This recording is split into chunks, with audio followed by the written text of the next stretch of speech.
Do you know that an ocean fish has to chug water all day long just to stay hydrated, while a river fish never drinks a single drop?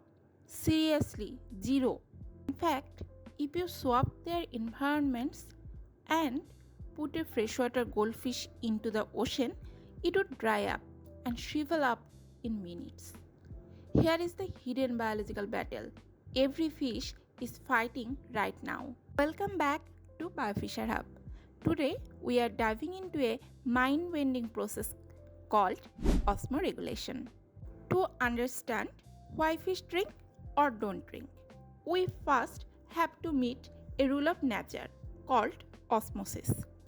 Osmosis is just a fancy word for water wanting to balance things out. Water always naturally moves from areas with less salt to areas with more salt. And here is the problem for the fish. Their skin and especially their gills are like thin filters. Water can pass right through them. This sets up a massive survival challenge depending on where the fish lives. Let's start in a river. Inside a freshwater fish's body, it is much saltier than the water around it. Because of osmosis, freshwater is constantly rushing into the fish's body through its gills. It's basically a living sponge. If they drank water, they would literally explode. So, river fish never drink. Instead, their kidneys work overtime, constantly pumping out massive amounts of incredibly diluted watery urine to get rid of the flood. To replace the salt they lose, specialized cells in their gills act like tiny vacuums, actively sucking salt out of the river water. Now, let's look at the ocean.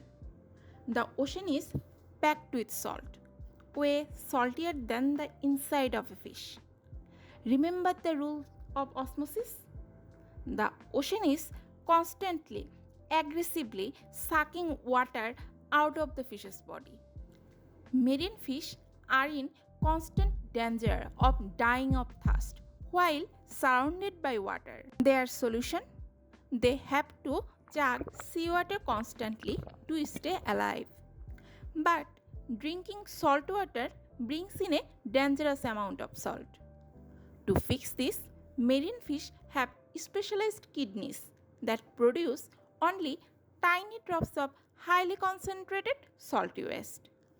Even cooler, their gills have built-in desalinators special cells that actively pump excess salt right back into the ocean. But what about fish that live in both? Salmon are born in rivers, travel to the ocean for years, and then return to rivers to spawn. How do they survive? When a salmon moves between fresh and salt water, it completely rewires its cellular machinery. It takes a few days, but their kidneys switch jobs, and their gill cells completely reverse their function to handle the new environment. It's one of the nature's ultimate superpowers. Nature always finds a way to balance the scales. Pun completely intended. If you learned something new today, hit that subscribe button for Biofisher Hub. Drop a comment below on what fish mystery we should solve next. Thanks for watching. See you in the next video.